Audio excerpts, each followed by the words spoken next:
great. I witnessed to quite a few interesting developments in Ukraine in the times of the hybrid warfare, in the times of the first years of Russian aggression. This is Michael Bociurkiw, who's our top-notch guest for today, and Stefan Bandera is with me. Hi there, man. Hello. Slava Ukraini.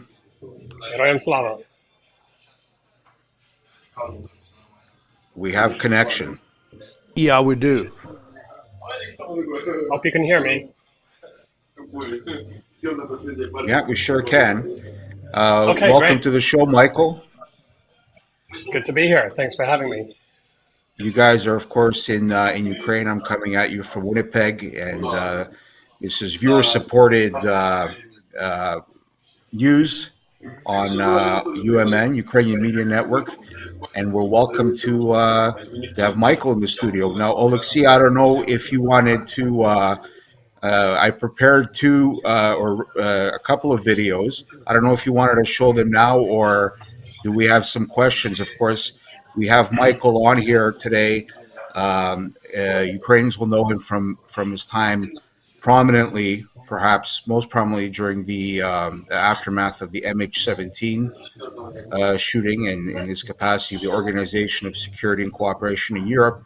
However, I remember Michael and reading his bylines still in a newspaper called South China Morning Post, and there was a period in the 1980s, I believe, that Michael worked in Hong Kong and has had a chance to live in that culture and be immersed in a Hong Kong that is now under Chinese communist control. Michael covered the handover in 1997 from and the aftermath of the Tiananmen Square massacres as well. So welcome you to the program, and hope you can shed some insights into what and how to properly read the Chinese and their designs, and where what Ukrainians need to be kind of cognizant and aware of. Yeah, and I hope I'm not lowering myself if I tell you that at the time I worked for the South China Morning Post, at that time I was owned by a guy you might have heard of. His name is Rupert Murdoch. And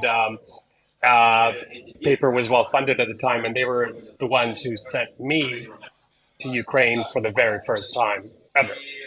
When was that, Michael? When was that? So that would have been after Chernobyl, a few years after that. Sorry, it would have been right after Tiananmen Square, that period before the handover of Hong Kong. Well, Ukraine was still in Soviet hands. And yeah, it was.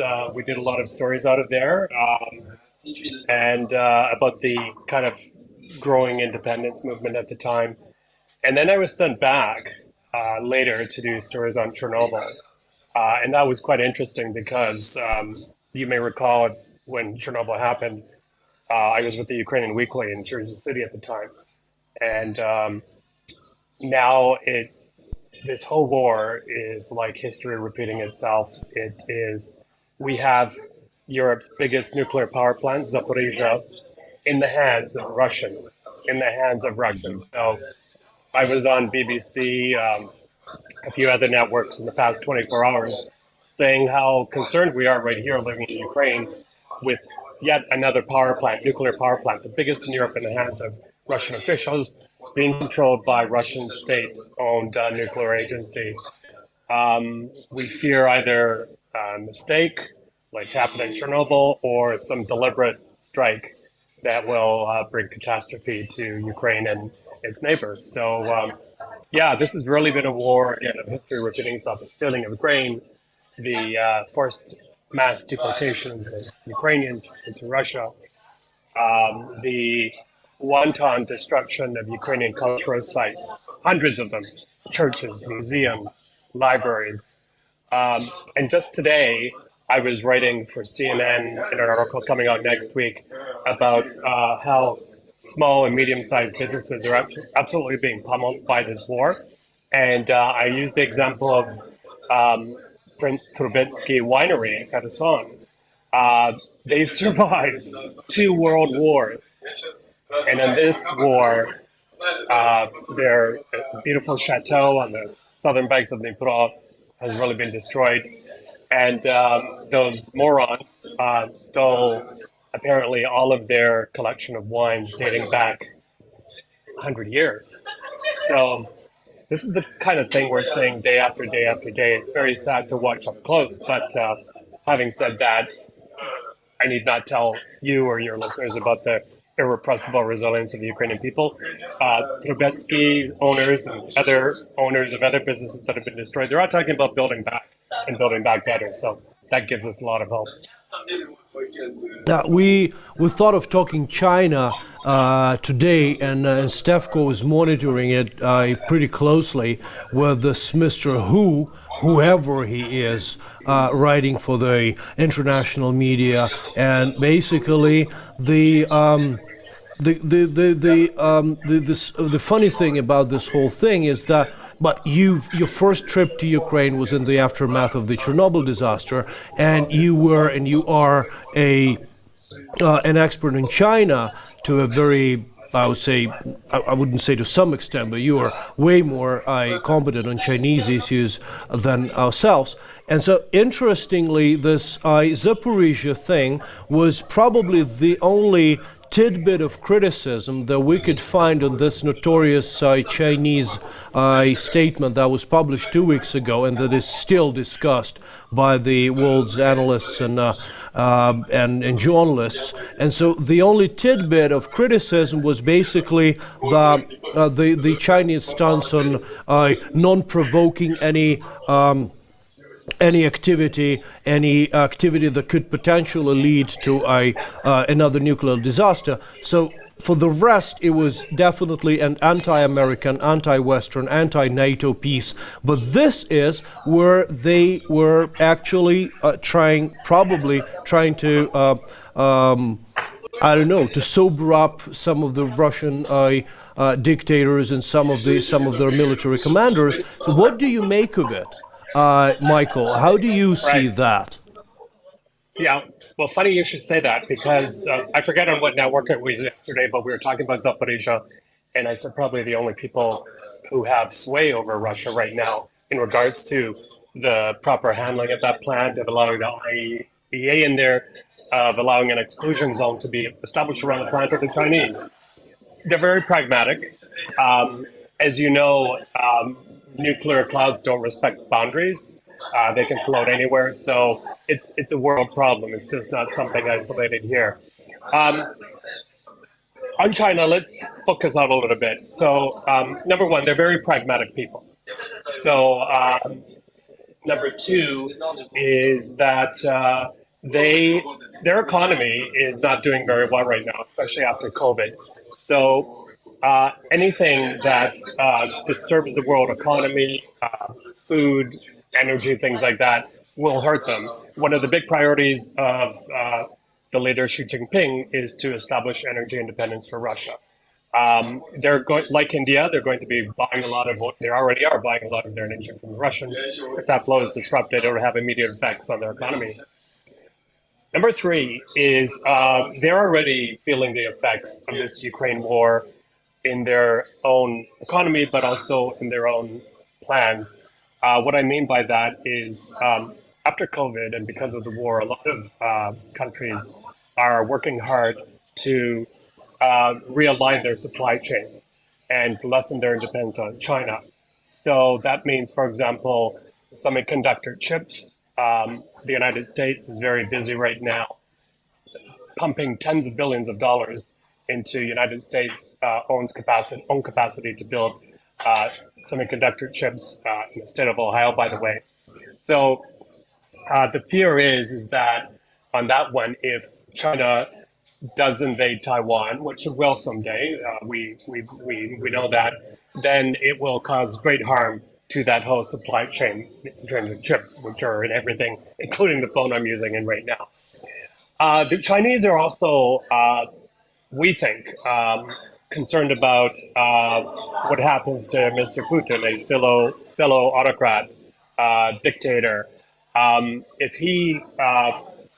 he is eradicated or pushed aside in this war, if there's the opposition movement is allowed to come back, roar back to life, and change the state of play in Russia, well, this will not look bad for states like China. So that's something to keep in mind here as well. There's a lot of speculation right now, as you know, on to what degree China is helping Russia. As I wrote in my book, Digital Pandemic, during the pandemic, when all of us were in lockdown on Vancouver Island or whatever, the guys raking up the frequent flyer miles were Chinese and Russian diplomats. Why? Because the Chinese were helping the Russians inoculate themselves against damaging Western sanctions. It was done to a huge degree. So when the war happened, when the invasion happened, and Western sanctions, which, by the way, impressively happened very quickly and on a very deep level, to a certain extent, Russia was already prepared for this, and they had realigned certain things to not, so they wouldn't be as affected. For example, foreign currency reserves, stuff like that. But the other thing is, I believe that, and by the way, CNN had a report today, an exclusive report, that it appears that the Chinese have for quite some time been supplying with the Russians with the parts they need, for example, helicopter parts, things like that. But this wouldn't be the first time, I'll wrap up on this, it wouldn't be the first time I've said this, but we also believe that China is also shipping things like ammunition and other lethal weaponry via friends, for example, through North Korea to Russia. There's a whole fleet of so-called phantom ships that are on the high seas right now that aren't giving off any identification, that move very stealthily, shipping stolen grain, military parts, things like that. So very complex situation with a lot of moving parts. But on the one hand, China very concerned about what might happen in Russia as this thing drags on. But on the other hand, helping their neighbor. One more quick thing, it just came to mind, I'm sorry about this, is that up in just the weeks prior to the war, maybe it was a few months, is that President Zelensky actually had his first call with Xi Jinping, and he called China his most important economic partner. Chinese stakes in the economy here are growing. China relies very much on Ukrainian outputs like food and things like that. So I think, being as pragmatic as they are, they're not looking to push Ukraine far away, cut off diplomatic relations entirely. I can tell you that right down the street here, by the way, I'm in Odessa on Katerinsky Square, there's a huge Chinese consulate here. It's bigger than the Canadian embassy in Kiev. So goes to show you what kind of presence they've had here on the ground quite historically. Odessa being the famous port city, of course, where Michael's located. Thank you for those insights. And as we look at what China is doing right now, even if it maintains the status quo, to be a trading partner and markets to Russia, we're hearing that the Russian economy is resilient enough, by the estimates of some Baltic intelligence experts, they can carry on for another 2 years. I heard Pavlo Klimkin, Ukraine's former foreign minister, say yesterday that the Russian economy, at its present state, can keep going for another year and a half. So the Chinese, do they have the levers, and do they want to pull them to make those cursed sanctions and mean something in Russia, and not provide them with sources of revenue? Yeah, well, I mean, they're making a heck of a lot of money from energy. I just said yesterday on Global News, I believe it was, and also ABC Australia, that we need India and Israel to get off the fence and side with the right side. But India has wanted to play a role of neutrality, and it's also buying Russian energy in huge amounts. So there's billions of dollars still flowing into the Russian coffers. if you read some analysts, they'll tell you, well, it'll take some time for some of these sanctions to really bite. But I'm not so sure about that. Again, it was very impressive how quickly the West acted, how deep some of these sanctions really bit. I believe it's something like half of Russian foreign reserves in Western banks was actually frozen. That's pretty impressive. But Putin has also been nationalizing certain parts of the economy, big defense industry there. It has Iran as a partner, as you know. They're selling drones that have been very sophisticated, in a sophisticated way, rejigged to increase their warheads and to inflict maximum damage in return for cash, and possibly in return for assistance to help its uranium enrichment program. So these are pretty scary developments when you look at it on that kind of access. But and I also from time to time follow certain Russian influencers on YouTube, and they do clips on what's the cost of oil and other groceries in grocery stores or fuel, or about this new company that took over McDonald's, stuff like that. And if you're to believe them, what they're showing, it's pretty impressive. So it's I think a big loophole in this whole sanction thing is, for example, the Gulf countries. Turkey, they're very reliant on Russian tourism, on Russian investment. I was recently passing through Istanbul airport, and it's pretty amazing how many Russian tourists and airplanes you see there. Russians, a lot of the wealthy ones, and a lot of the ones who are sanctioned are in Dubai. So I'm not so sure America and the West and partners have much leverage over some of these states. But I've argued for the longest time that loophole needs to be closed. And, one argument too is to make it more difficult for Russian tourists to go sun themselves on different beaches around the world. But we also have to remember that's a very, very small percentage of Russians that even have travel passports that allow them to travel internationally. So very complex situation. Hey, never mind. We can't, here in Canada, can't get Alex Ovechkin to stop playing hockey in Canada. As somebody else has joined us instead of Michael. I saw a third party there. I don't know. Yeah, Michael should be there. Shmayon. Hopefully, he still has another 9 minutes with us. Yeah, that's an interesting development in Turkey.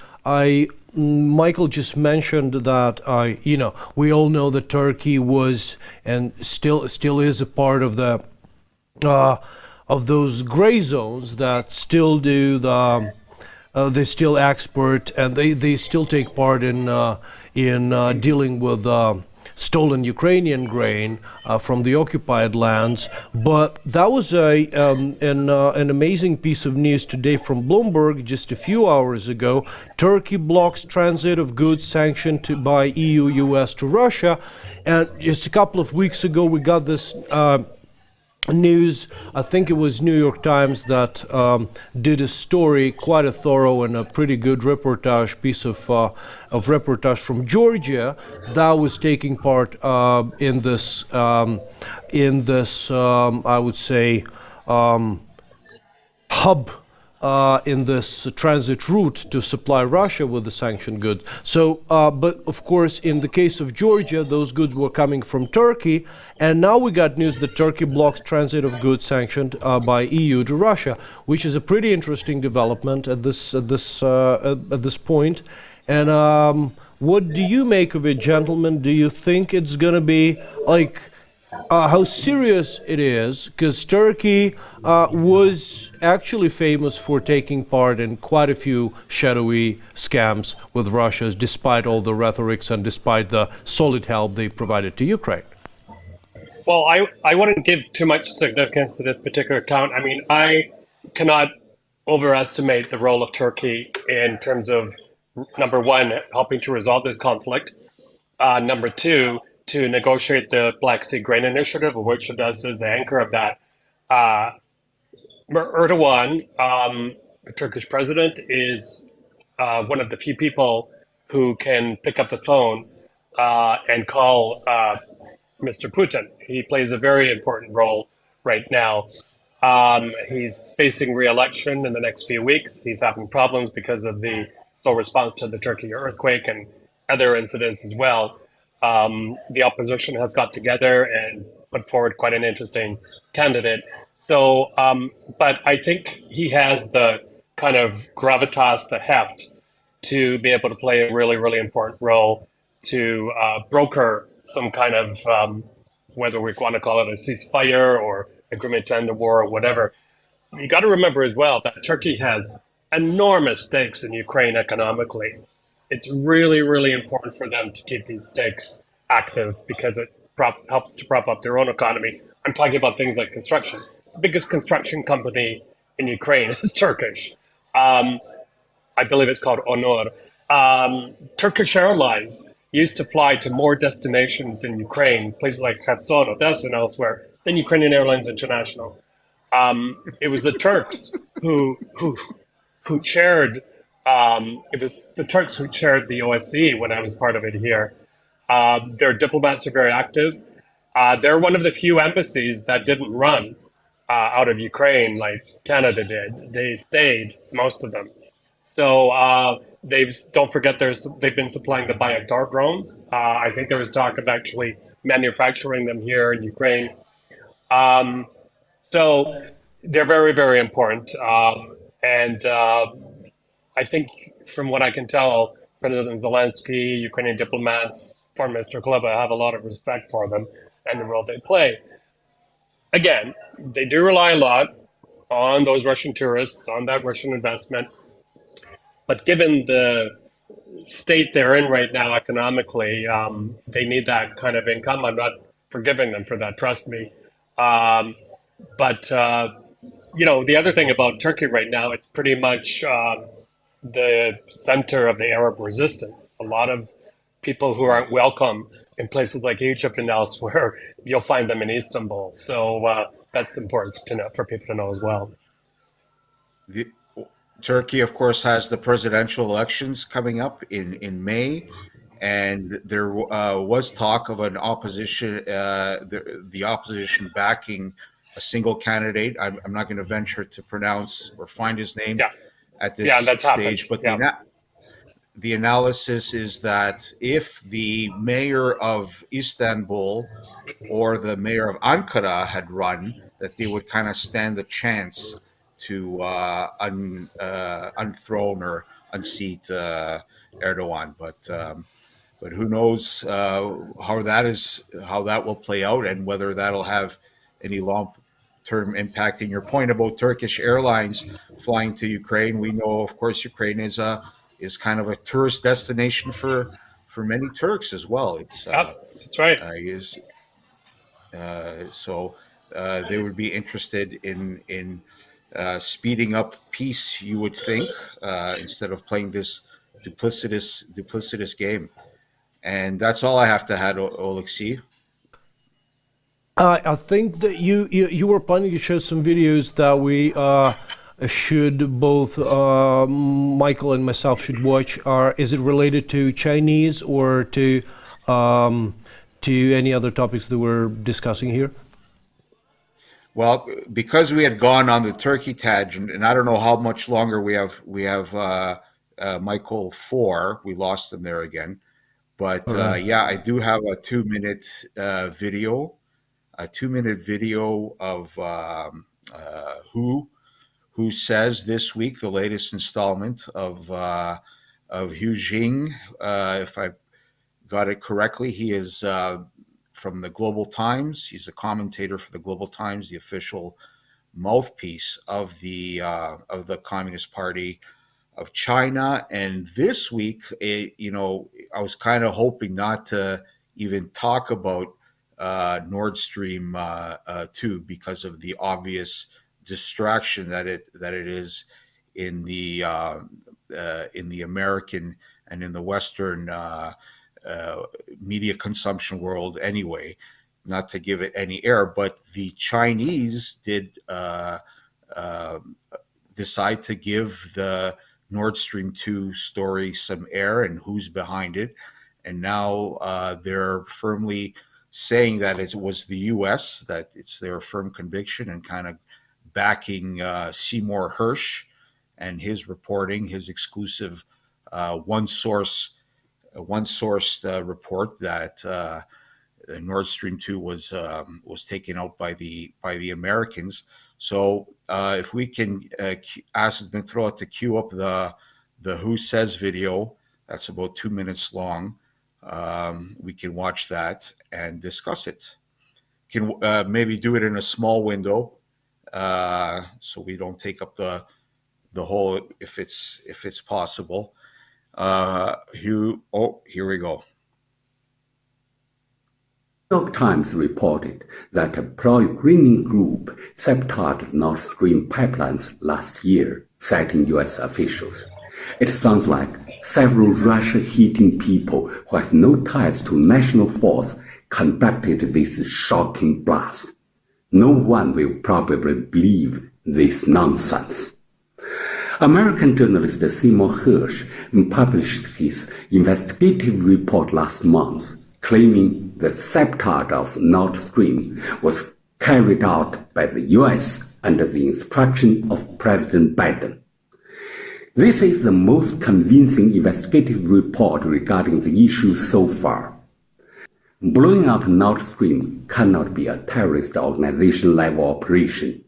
Given the complexity of the action, it can only be an action carried out by a national-level force, and it is not something that a small country can do. At the beginning, people suspected that the UK blasted the Nord Stream under the instruction of the US. Later, the focus of the suspicion points to the US. There is a lack of basic openness and transparency in the investigation of Nord Stream incident. The Baltic states kept silent about it. Despite suffering the direct damage, Berlin is ambiguous over it. It is abnormal completely. Only the US has the ability to obstruct an open and serious probe. Now Washington seems to make a fool of the world by using an obscure pro-Ukrainian group to absolve itself. Oh, this notorious Mr. Who. I've actually discovered him thanks to Stefan Bandera.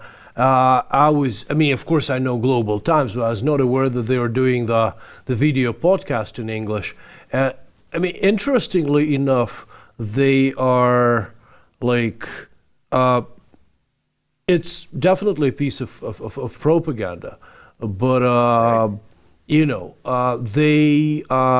they do it quite regularly, I assume, right? So this is a voice that is one of the few voices that is basically heard in the world, because they don't have too many English-speaking, state-owned bloggers, right. I would put it that way.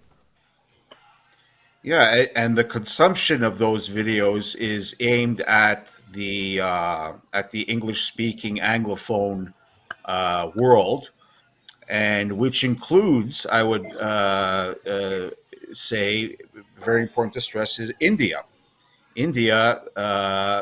And these narratives that are kind of Mr. Who gives the okay on, and what I'm trying to see and trace if those are the same narratives that you're going to hear in the countries of Brazil, India, South Africa, and China and Russia, right?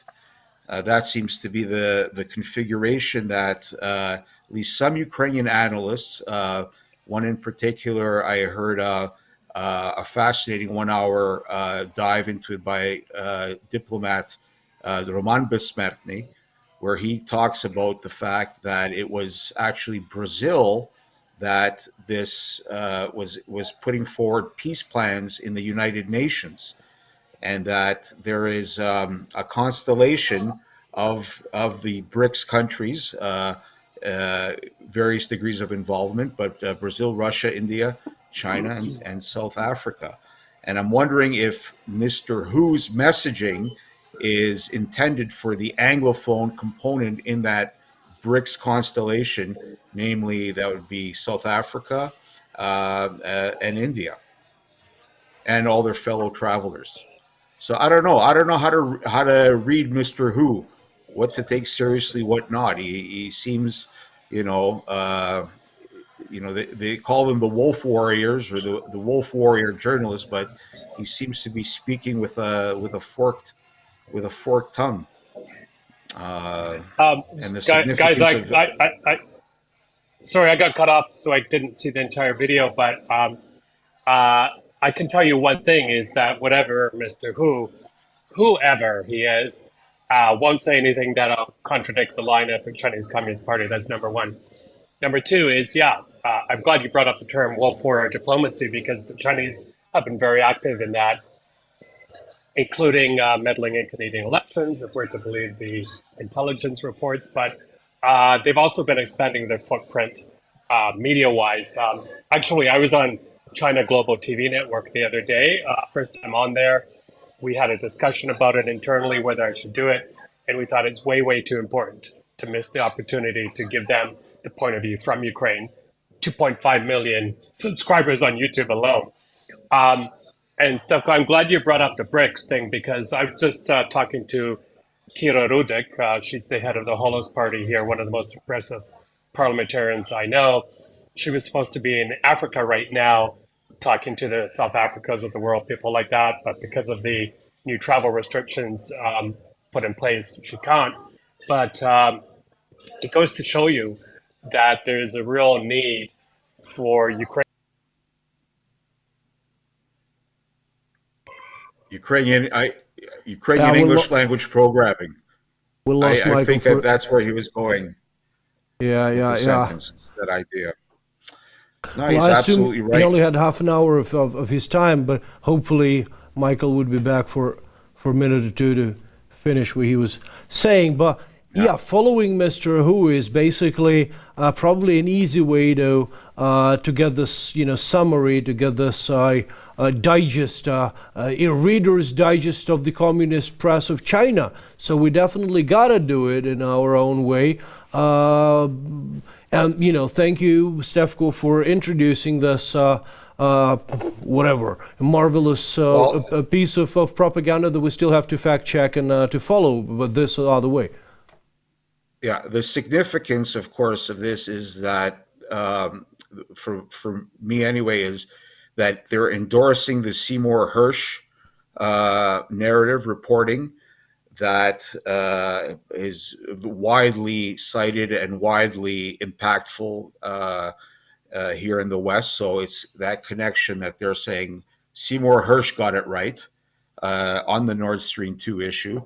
And then for Ukraine, it's sending a message, even though Ukraine's not the intended recipient of this propaganda, but it's saying it's like a small country like Ukraine couldn't do this, And I think that also in the Chinese mindset, there's the big boys, the big players, and then there's small countries, small players like Ukraine. But Michael is back with us, and he was just talking about the need, if I remember correctly, about for more English language programming from Ukraine. Was that where you were going to take that? No, we don't have him. We have a nice still image of Michael, so.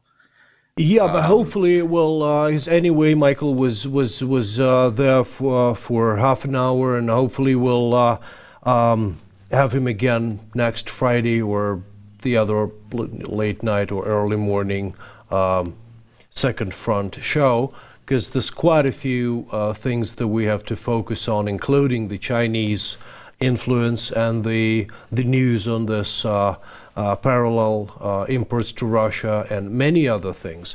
But we already have Levan Tarknishvili with us. He's waiting for a few minutes, but he's from Tbilisi, and I wanted to introduce you to Levan because he is more than just a witness to what is happening in Tbilisi, Georgia right now.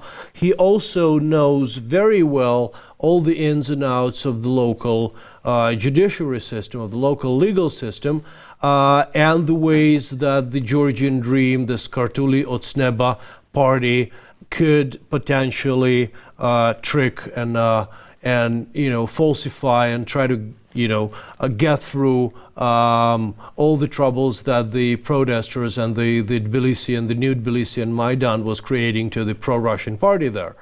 And Levan is already there, I think. Could we? No, he's not there. I was just getting a message from 2 minutes ago. I got it from Dima Portnoy, from our producer, but yeah, he's not there as yet. But in a few minutes he's gonna join us. And also today we'll have Victor Vertsner from Israel, because that was interesting what happened to yesterday. I was absolutely perplexed by what I read in the Russian versions, Russian translations of the world news. I don't know whether this havoc was also created in the English-speaking segment. What do you say, Stefko? I mean, this alleged statement that Israel is already at war with Iran, which proved to be a piece of fake news. Well, it's certainly, I would say, a piece of propaganda as well. I mean, it seems that the whole world, that's one indication when the whole world's at war, when the whole world is engaged in propaganda, or which countries are at war.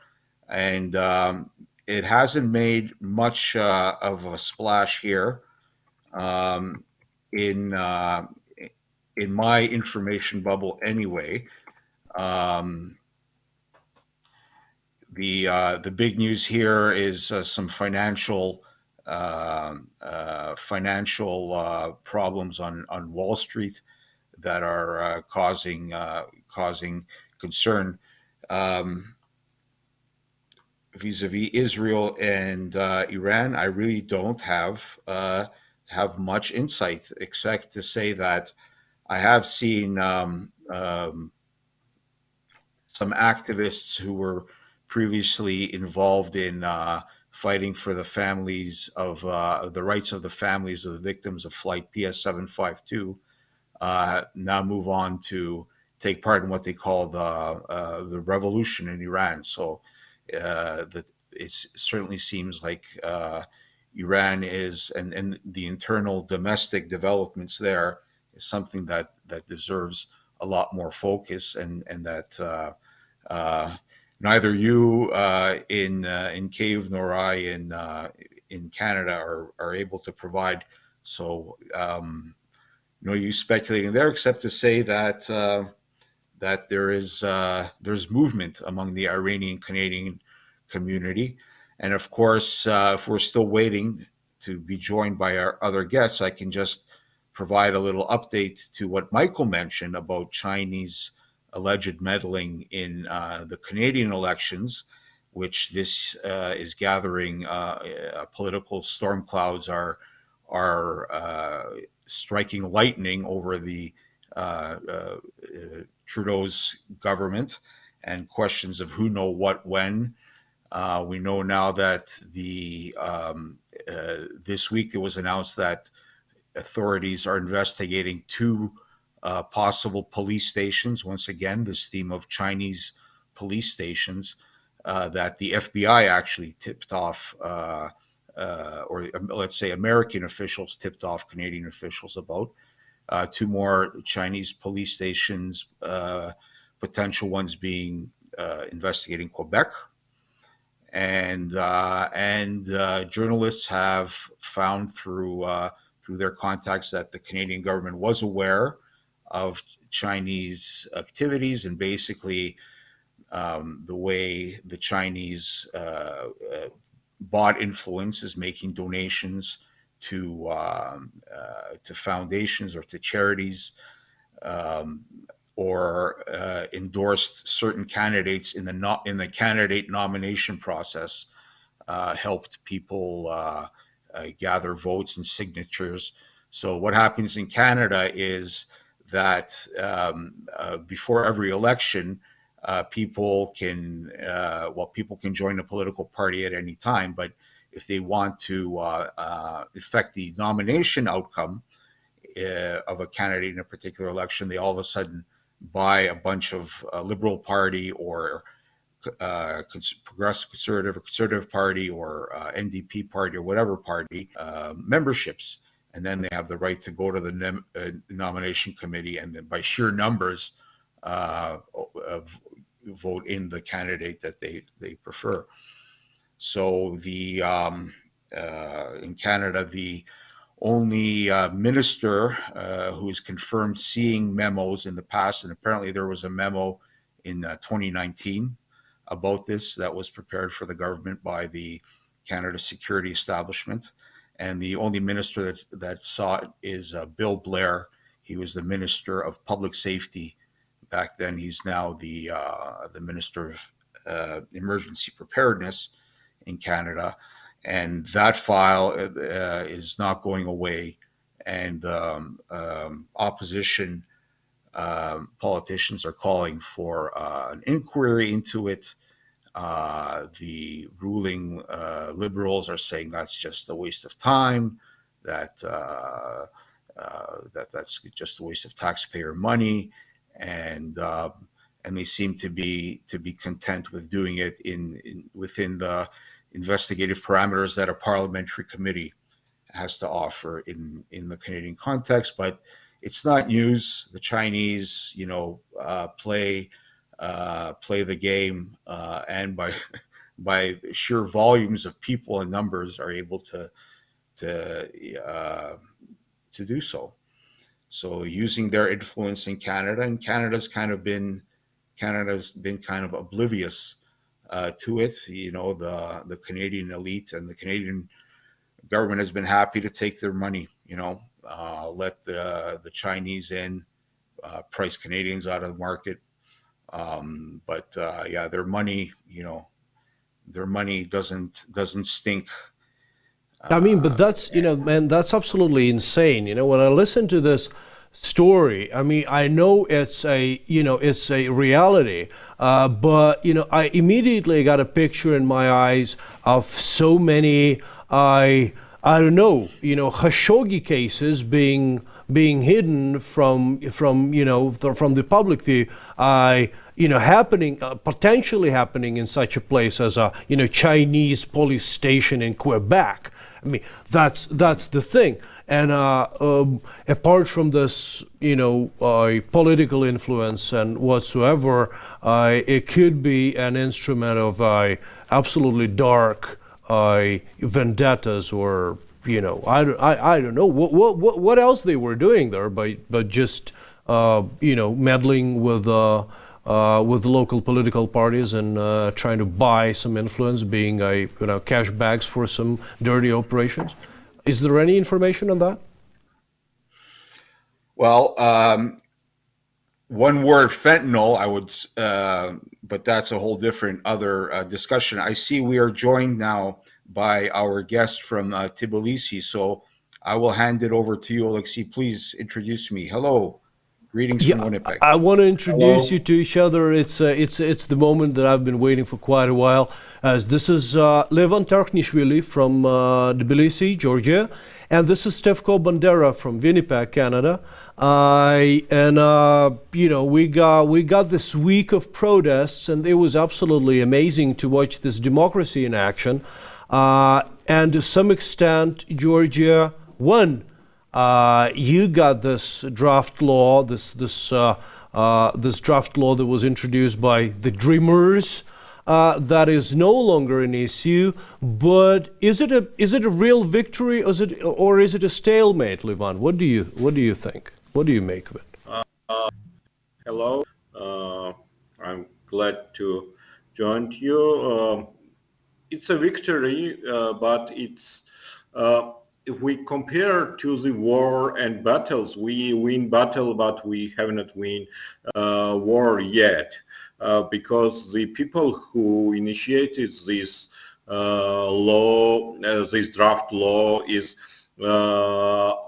in place. They are in parliament, they are in government, and Bidzina Ivanishvili is also here, and he is ruling the country informally without showing, I guess, 2 years almost, and we have the government who not joining the sanction against Russia, whose program was back in 2012, and nothing else changed in this direction. That one of their main postulate in their election campaign, when they win the election, was that Georgia should disappear as a battling point between Russia and West, and they do not change this view. So as was declared today morning on the meeting, we win the battle, but we did not win the war. So we are continue this student, and everybody understands this. Parliamentarian understands this. Politicians understand this. Civil society understand, and young people who was the main during these days understand this. I'm reading, before I give the floor to Stefko back, just one brief question to live on. I'm reading Sova News, the Russian language, but a pretty solid small media outlet back in Tbilisi.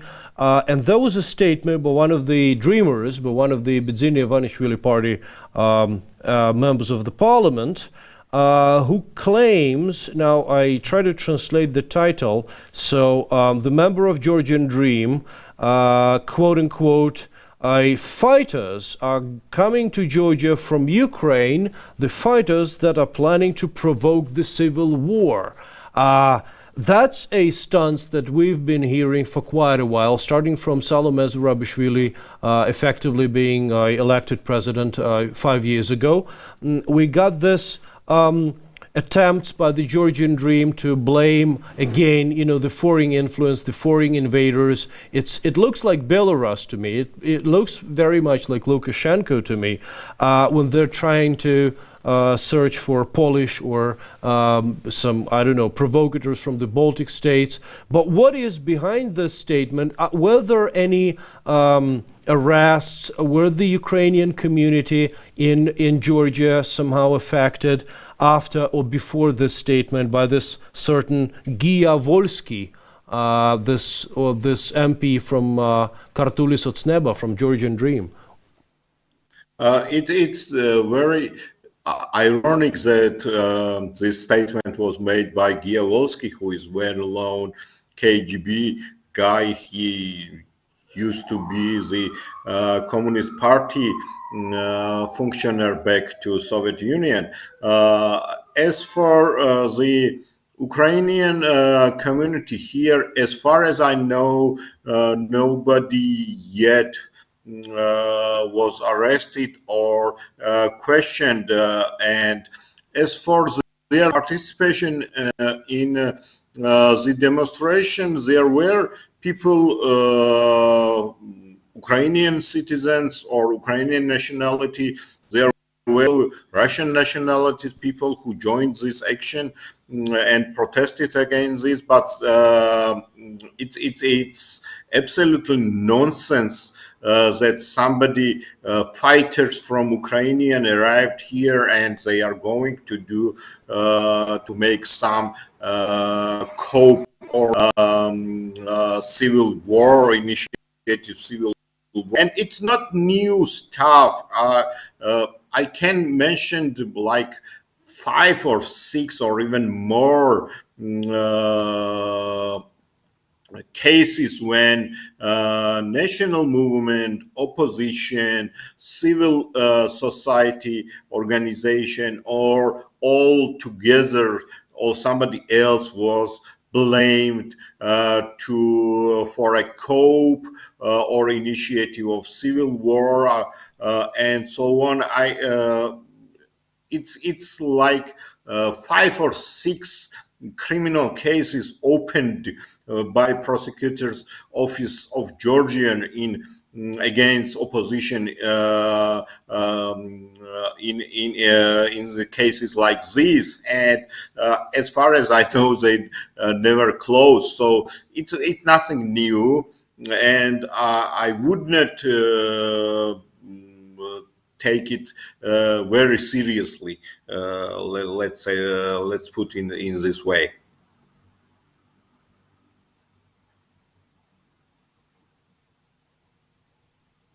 Because I have a personal interest in that. I will try to get to Georgia to do some filming in a while. And we already sent an inquiry to the office of the president of Georgia, Salome Zurabishvili. We sent her a few questions. Hopefully she would respond. Of course, I doubt it. But, we gave it a shot. The thing is that it's when Salome Zurabishvili was elected president, when I witnessed for the first time when Ukrainians traveling to Georgia from all over the world. I was living in Germany then, and I was the only Ukrainian on board a plane from Munich to Georgia, and I was the only one to actually got questioned by the local authorities, and I was waiting for more than an hour to actually get a chance to enter Sakartvelo, and it was for the first time when I recall that this has ever happened, when there was some notorious allegations that Ukrainians are planning some plot against the Georgia and the Georgian dream. So funnily, it's still there, and this type of accusations are still on the table. Yeah, this type of accusation is there, and I just want to remind you the statement of Georgian Dream officials when they blame Arestovich, when they blame Ukrainian high officials that they wanted to open the second front in Georgia, and they go even further, and they blame EU, United States of America, and so on and so far. And it's funny. It's not funny actually, but it's very remarkable that the statement of Georgian Dream is echoed by Russian propaganda like Margarita Simonian and some others. And today there were statements that the fact that we protest this Russian law, and the fact that Georgian Dream was forced to withdraw this law can cause the war in Georgia. So it's obvious that once more that Georgian Dream have very close tie with Russia and with Russian officials. Thank you, Levan. Stefko, do you have any questions for Levan Takhnishvili? Well, thank you for reminding us about Simonian, who made a comment about using a nuclear weapon on Tbilisi, once again reminding us that why the Russians can't have nuclear weapons once this is over, and that Moscow has to have that taken away from them, that ability to threaten, even if it's flippant remarks by propagandists like Simonian. But I'd like to take it a step back, because I'm a little confused about electoral politics in Georgia, and asked Levan to explain. The current president is the last one to be directly elected by the people, that there's being a transition to a new political system. So the question is, can you just explain that? When's the next elections? And then I've seen on social media people celebrating the fact that this law will not be enforced, showing that people power, that the Maidan, to use a Ukrainian word, has power in Tbilisi and can affect change. So that seemed to be positioned as a victory. So, but when's the next kind of Maidans and wars aside? When's the next chance to affect change in government in Georgia, and what are the new electoral rules or system in Sakartvelo? Okay, so let's start with president. Yes, according to new constitution and new laws, Salome Zurabishvili, when we are talking, is last president who will elected directly in 2025. The new president will be elected by so-called voters council. It's something like the stuff in Germany. So this voters council consists of new parliament, which will be elected by fully proportional system in 2024, so like after 1 year and a half. So this new parliament plus the representative of Ajara Supreme Council and representative of local councils will elect the new president. But the main election, of course, will be after 1.5 years, which will be the election to the parliament. And as I said, according to law, it will be full proportional election with a threshold of 5%. So if we are speaking about changing of government by election, so it will be after 1.5 years. But of course, there can be some new political crisis in Georgia, and what is remarkable and what is important lesson from this 3 days of protests, that first of all, and I told it to Oleksii yesterday, that first of all, the young generation was very active. Students were very active.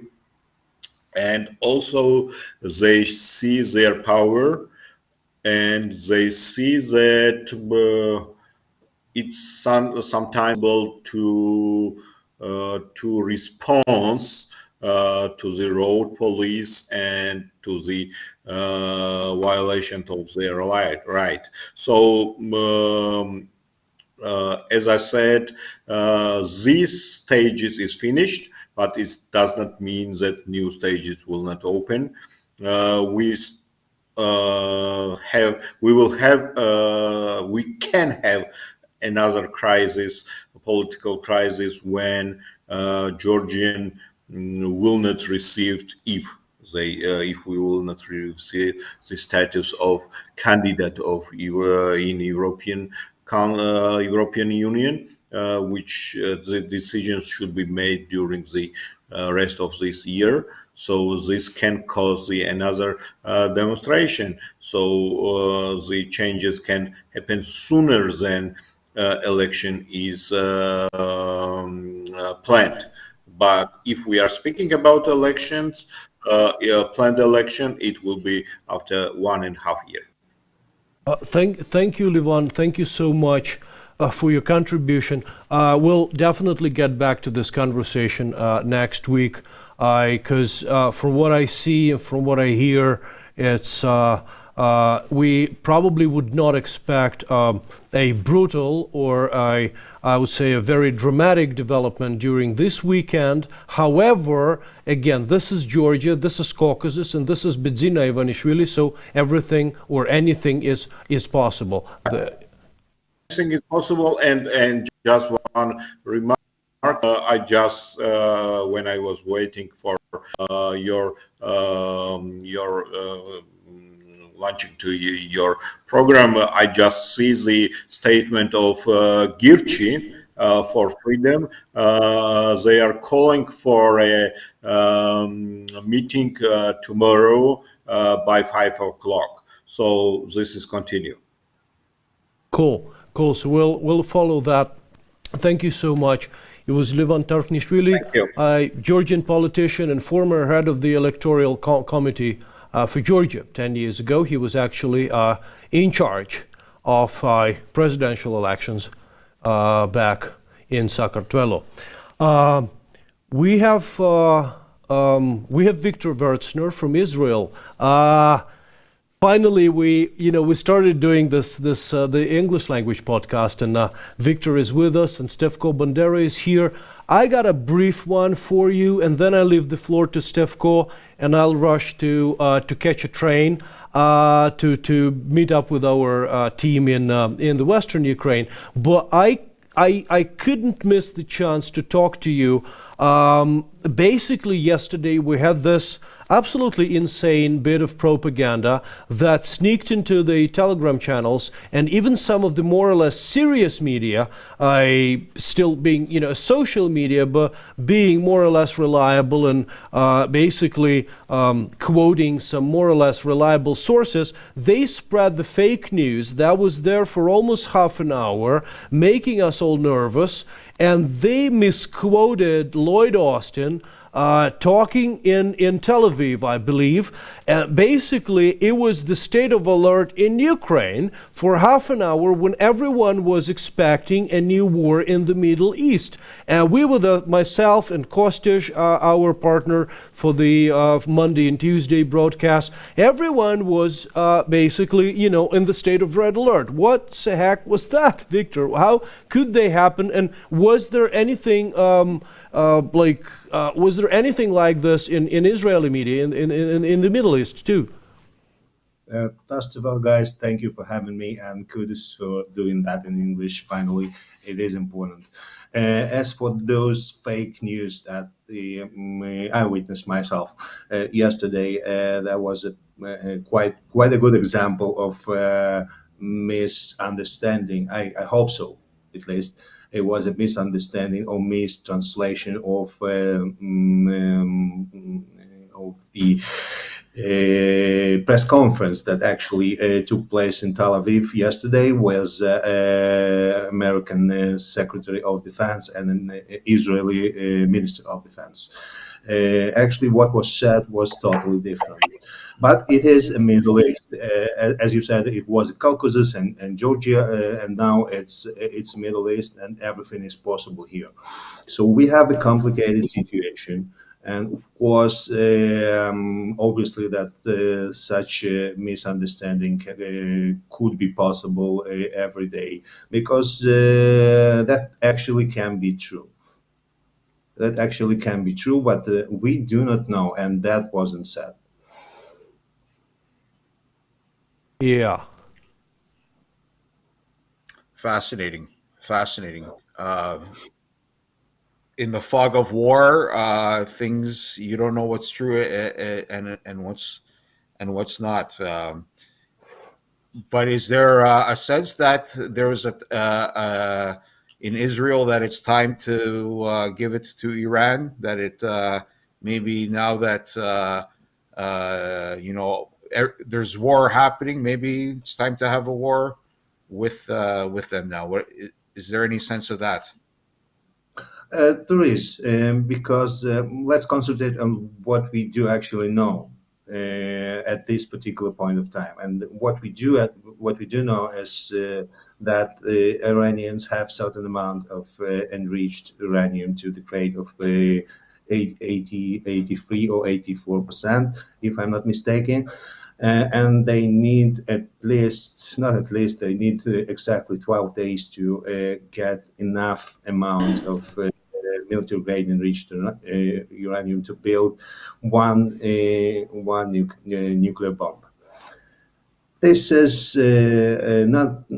This will not be sufficient to make any significant threat on Israel, at least at this stage, because obviously it will be just a bomb. They do not have and will not have in this time the means to deliver that bomb to our territory. But we remember, and the world should remember, that Israel is a one-bomb state, and as a one-bomb state, we cannot allow Iran become a nuclear power.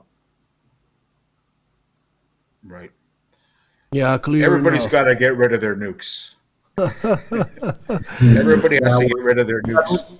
That would be brilliant. That would be the best actually resolution of any possible nuclear conflict. But it's not possible. I have one question, Oleksii. Yeah, it's sure. on a different topic. Yeah, go ahead. Yeah, go ahead. It's on a slightly different topic. So is that okay? But it has to do with reports in Haaretz this week about 92 flights from Israeli base reveal arms exports, not experts, but exports to Azerbaijan. And there's some, Haaretz conducted this investigation, 92 flights. I read the article, but I don't have the insight to understand who's the end user of these 92 weapons shipments from Israel to Azerbaijan. Is there any clarity on that on the ground where you are? It is. The end user is Azerbaijani military. And these 92 flights was not just recently, but it was during 5 or 6 years. So it's not so much. But Azerbaijan is indeed one of the biggest buyers of Israeli weaponry. Okay, well, that kind of answers that question. That's what I had. Thank you. Another good news, if I may call it good news, from Ukraine, after this absolutely mad barrage by the Russians, they were preparing for, according to Ukrainian military intelligence, they were preparing it for 1 month. They were, beefing up their the missiles, the rocket systems and stuff, and getting some ammo from all around Russia to give us this night of nightmare. But basically, Ukrainian air defense was pretty effective, and of course we had casualties, but it was way less, I would say, effective for the Russians than it was 3 months ago when we first started, seeing Shaheds in the sky in Kiev and elsewhere in Ukraine. So we're learning, and we're learning fast, and that's if I may call it good news, it is good news. It is good news indeed, and hopefully additional levels of air defense that are supplied to Ukraine recently. Patriot batteries and other measures will actually help Ukraine to do it even better, to intercept ballistic missiles as well. Great. I gotta leave you, gentlemen, for the time being, and if you still have Stefko, do you still have questions to Victor? I wasn't expecting to ask this question, but we can carry on a different time. If we have to wrap it up, then we can. I think we can try to do it next Friday. But if you have something in your mind, then shoot. because I think that it's better to shoot than to promise a shot, and Victor knows a lot about it. Okay. But for the time being, I'm leaving you at the stage. I just want to thank you both for being here, and we're proceeding with the second front. And next Friday, I'll see all of you, hopefully. And now I leave the floor to Stefan Bandera and Victor Vertsner. This is Canada, Winnipeg, and this is Israel. Good luck and good night. See you soon. Okay.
Ну, іде Верцнер. Can't hear you.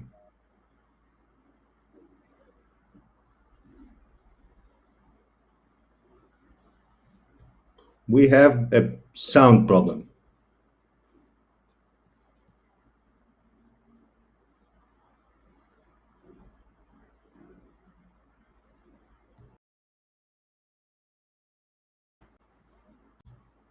Stefko?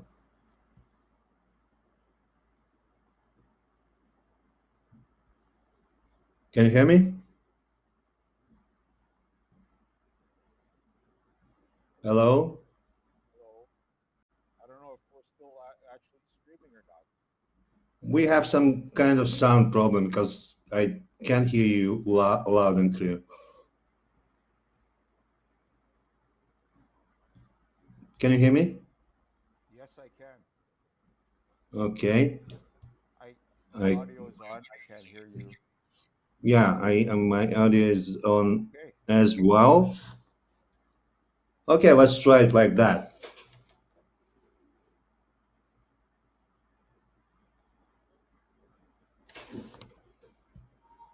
Well, we're still on live. I just checked it. It seems to be Yeah. live streaming. So if you can hear me, Like, I don't know if my audio is getting through to the air or not.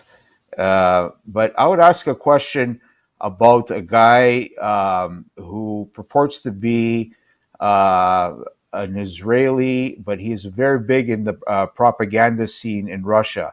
A guy called Kedmi. I see that name brings a smile or a smirk to your face. yeah, But some of the famous- things he says. Can you tell me about him? What's his story? his story as simple as it goes. He was the head of a native organization that was the organization in charge of repatriation of Jews, mostly from Soviet Union.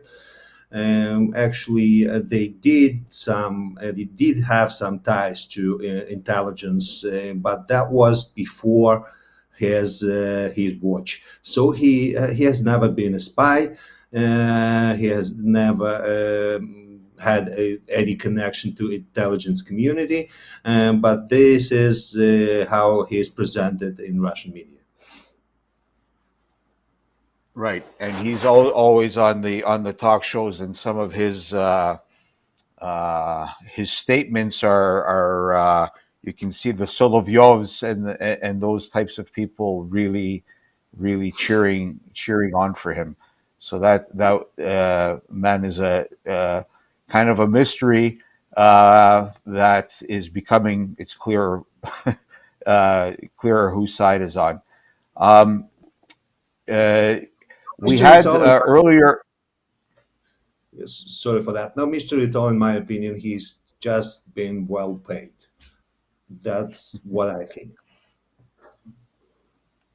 Understood. Understood that that kind of hate has a price, and that kind of hate can be sold, and of course that there's a demand for it, and that's coming out of the genocidal fascist state called Russian Federation for now. For now. I am kind of flying by the seat of my pants here, but I was wondering if we can get the studio to show. I had prepared a video, a second video. It's a bit of a satire.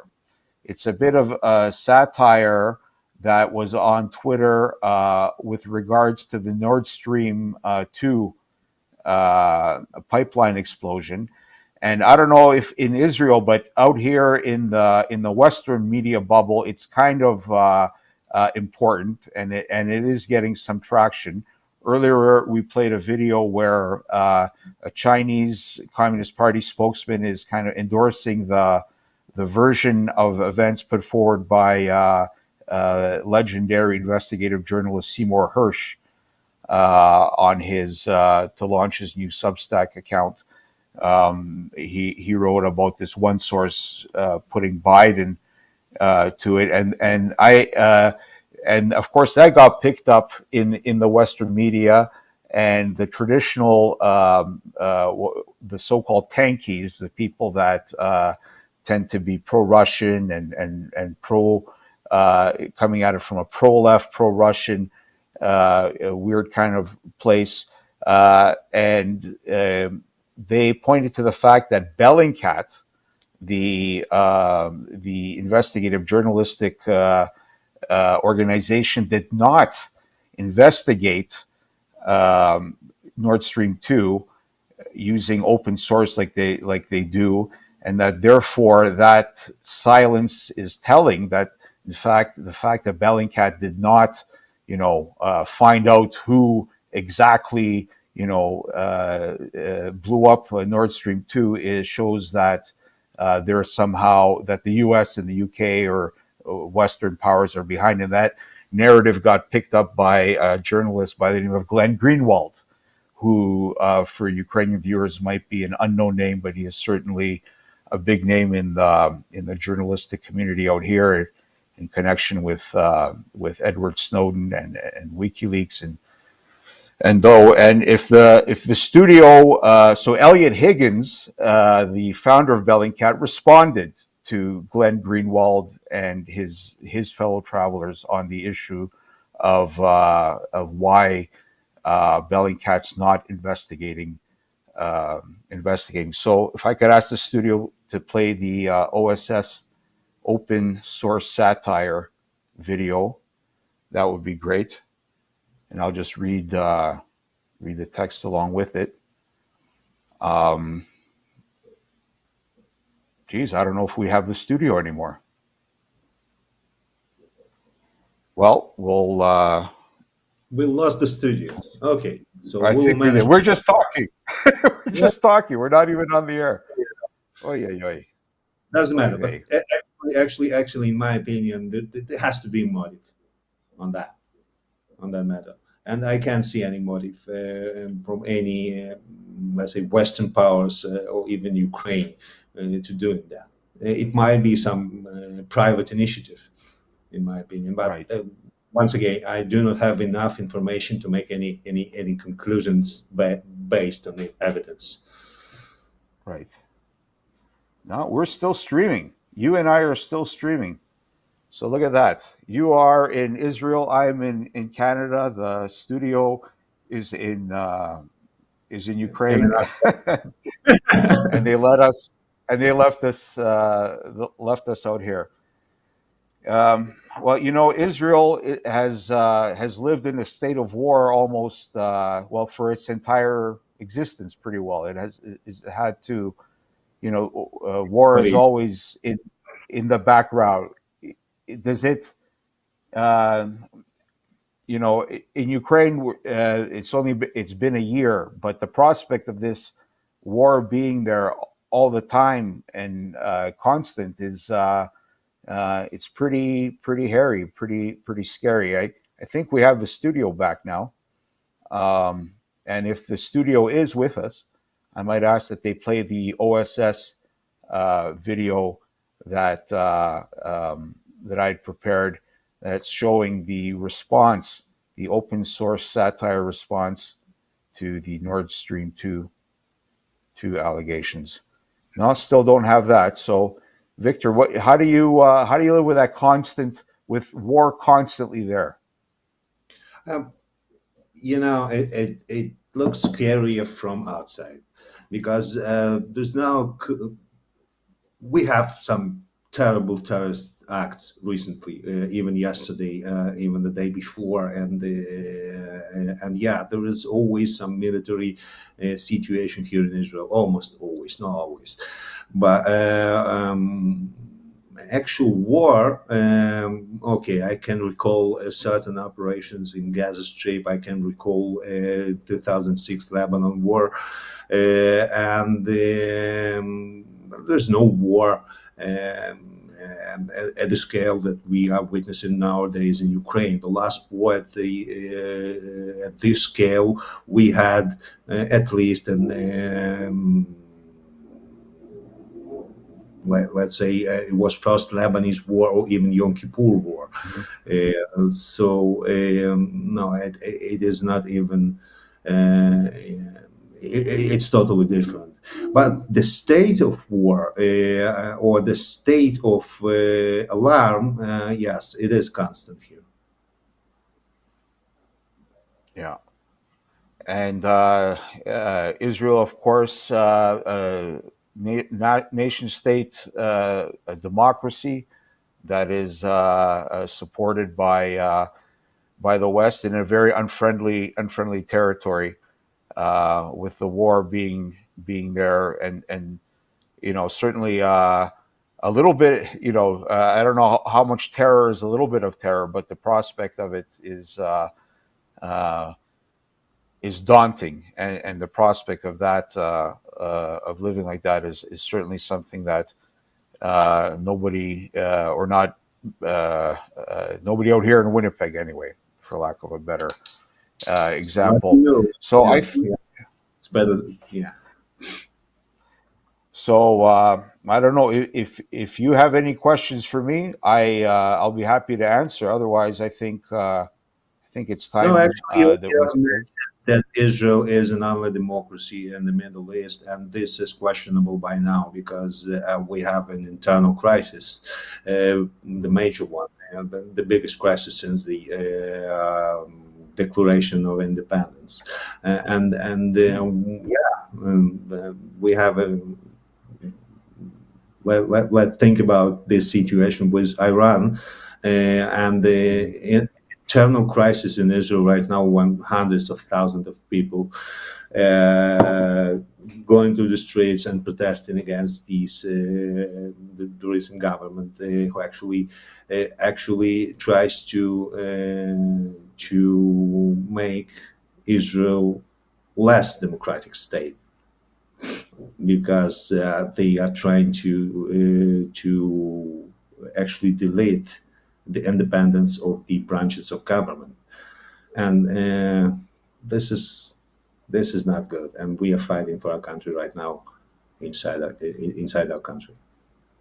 So, is there a prospect of a backsliding towards a more kind of authoritarian style? That, I mean, in the past, when you thought of authoritarian leaders in the world and kind of these strong, macho guys, it was that Putin aspired to be.